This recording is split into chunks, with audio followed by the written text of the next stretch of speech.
warahmatullahi wabarakatuh. Perkenalkan, saya Selvi Destri Kurniawan dengan NIM 250201657. Pada kesempatan kali ini, saya sebagai host podcast Ruang Refleksi ingin merefleksi materi-materi pada pertemuan semester ini dengan bintang tamu teman-teman saya nih. Lanjut aja ke podcastnya. Pada kesempatan podcast kali ini, saya sudah bersama bintang tamu yaitu teman saya sendiri untuk merefleksi materi-materi yang ada di filsafat pada semester ini. Sebelum masuk ke materinya dan membahas topik-topik yang kami bawakan, kita perkenalan dulu.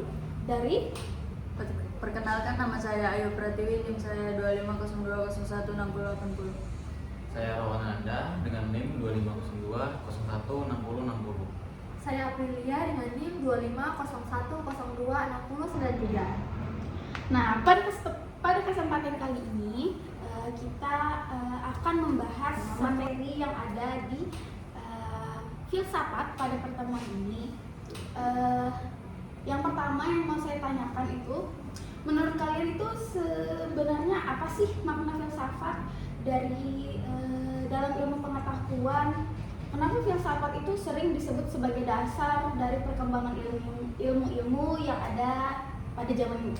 Dari siapa dulu nih mau jawab? Jadi menurut saya filsafat itu sangat berperan penting dalam ilmu pengetahuan karena menjadi dasar berpikir secara ilmiah, dan juga filsafat itu membantu manusia untuk memahami hakikat ilmu, cara memperoleh ilmu, dan tujuan dari penggunaan ilmu.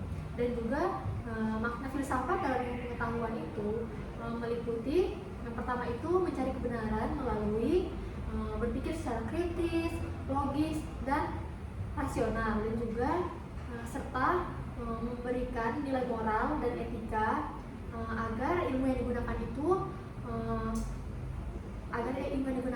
dapat dilakukan secara bijaksana dan bermanfaat bagi manusia. Nah, tadi kita udah dengerin nih dari pemikirannya April tentang makna filsafat dalam ilmu pengetahuan. Nah, kalau dari Ayu sendiri nih, apa sih yuk? Kalau dari saya sendiri itu kan filsafat itu jadi dasar dan ilmu pengetahuan. Jadi filsafat itu tuh kayak nanya kenapa dan apa hakikatnya.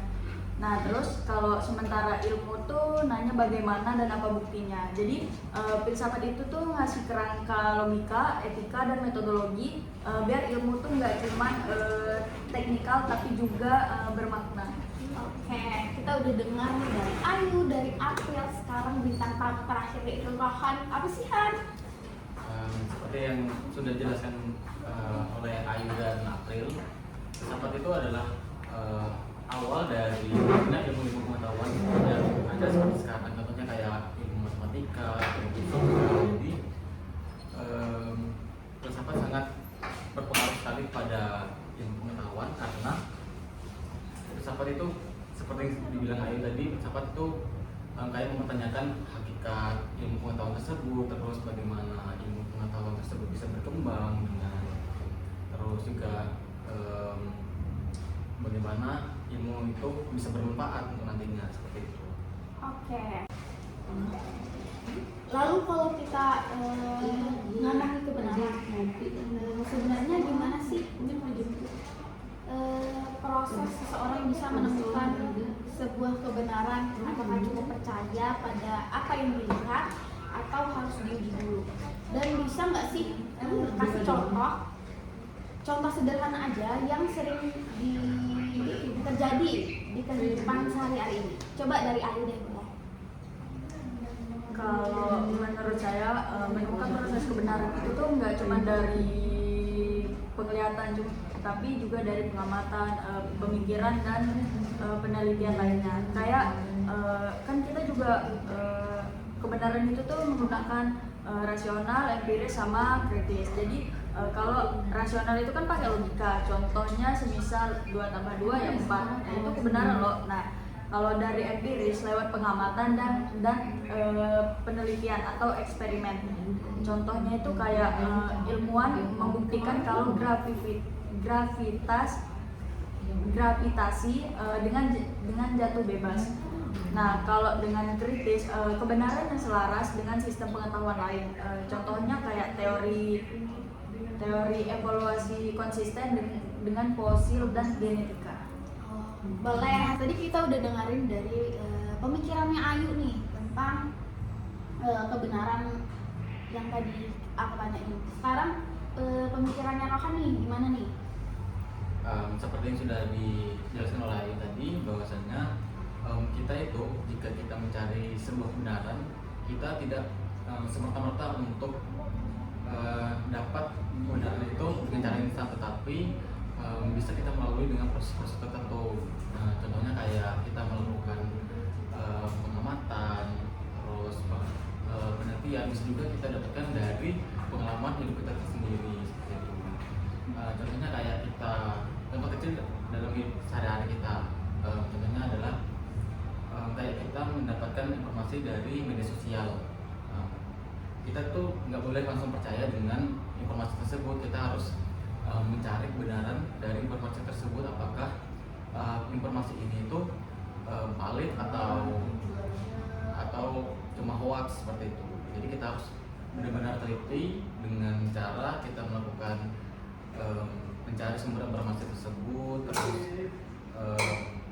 mengamati data-data yang ada di informasi tersebut apakah benar-benar valid atau hanya palsu. Oke, terima kasih Rohan. Lanjut ke pemikirannya April nih. Apa sih April? Menurut saya proses menemukan kebenaran dalam filsafat ilmu itu dilakukan melalui cara berpikir kritis dan reflektif dan rasional. Nah, manusia itu menggunakan akal pikirannya untuk memahami kenyataan. Lalu tuh pengetahuan itu tuh diuji berdasarkan fakta, logika, dan pengalaman. Nah, karena itu ilmu pengetahuan itu diperoleh proses yang metodis dan dapat dipertanggungjawabkan. Dan juga filsafat juga itu menjelaskan ada beberapa teori kebenaran. Salah satunya korespondensi, yaitu kebenaran sesuai dengan fakta nyata. Nah, jadi seperti contohnya yang kita lihat dalam kehidupan sehari-hari, baik sebagai kita seorang mahasiswa. Jadi seorang mahasiswa itu kan ingin mengetahui apakah nilainya nih bakal tinggi setelah belajar rutin. Nah, kemudian tuh ia melakukan itu selama setiap hari selama 1 bulan. Nah, setelah dia melakukan itu selama 1 bulan, dia tuh membandingkan sebelum dan sesudah dia melakukan belajar rutin tersebut. Nah, setelah dia melakukan itu, nah nilainya ini meningkat. Jadi itu adalah cara membuktikannya gitu loh. Dia melihat setelah dia melakukan pengamatan itu selama 1 bulan itu. Oke, terima kasih April atas pemikirannya pada topik ini. Nah, masuk ke topik selanjutnya. Kalau tadi itu kan topik 2 soal kebenaran.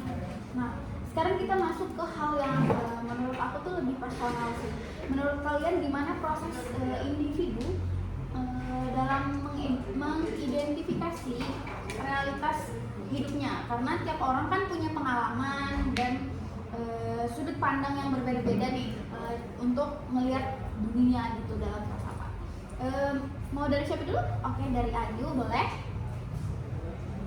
Menurut saya itu kan kita proses individu mengidentifikasikan realitas dan nilai hidup tuh lewat pengalaman, lewat refleksi dan interaksi sosial. Nah, individu tuh mengamati dunia, merenungkan makna pengalaman itu, lalu menyerap nilai dari keluarga, dari budaya, agama, dan pendidikan. Hasilnya jadi pedoman hidup pribadi. Misalnya kayak nilai kejujuran didapat dari pengalaman yang dihianati. Oke, terima kasih Ayu untuk pemikirannya pada topik kali ini. Kita lanjut ke Rohan untuk menyampaikan materinya tentang topik kali ini. Jadi menurut saya sendiri, bagaimana proses individu itu mengidentifikasi realitas dalam hidup sebenarnya. Setiap individu memiliki cara masing-masing untuk menyadari realitas mereka dalam hidup mereka seperti itu. Contohnya kayak kita dapat dari pengalaman pribadi atau lingkungan kita seperti itu. Biasanya manusia itu mendapatkan realitas dalam hidup dipahami melalui apa yang mereka lihat, apa yang mereka rasakan, terus apa yang mereka alami secara langsung oleh seseorang seperti itu. Jadi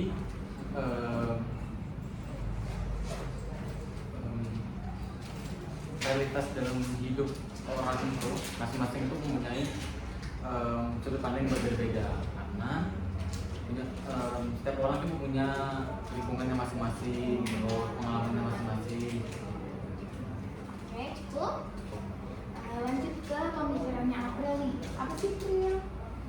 Nah, menurut saya individu itu mengidentifikasi realitas itu melalui pengamatan, pengalaman, dan refleksi dan akal budi. Nah, dan juga manusia itu tuh menggunakan rasa ingin tahu dan cara berpikir untuk memahami makna dari pengalaman hidupnya, dan juga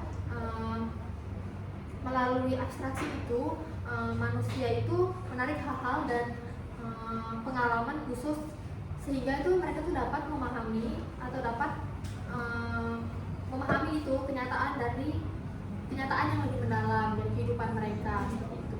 Oke, terima kasih April. Hampir semua jawaban mereka itu sama ya maksud dan tujuannya.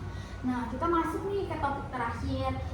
Kita bakal bahas sesuatu yang paling dekat sama manusia, yaitu tentang eksistensi manusia dalam hubungan dengan etika. Kenapa sih manusia perlu etika dalam menjalani hidup dan berhubungan dengan orang lain? Kita dari Ayu lagi deh. Oke, kita dari Ayu lagi ya. Apa? Manusia itu kan punya kesadaran dan kebebasan memilih. Jadi tuh kita tuh bebas untuk bertanggung jawab atas tindakan kita sendiri.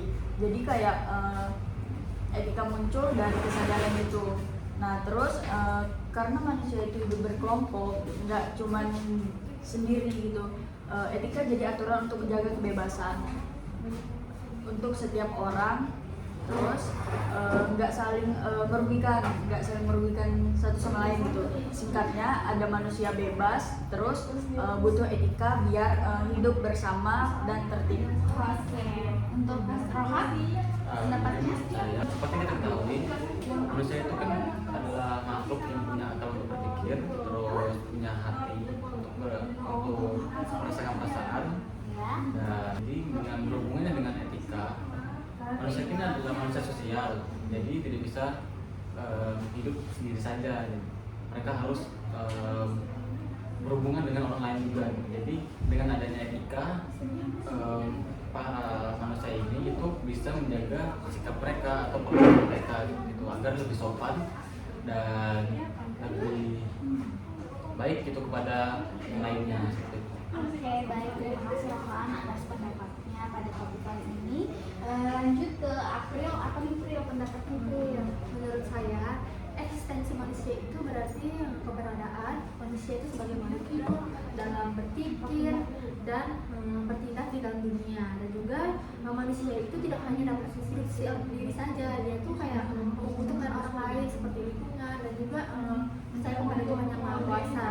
Dan juga karena itu manusia itu harus menjalani hidupnya dengan nilai-nilai moral dan etika.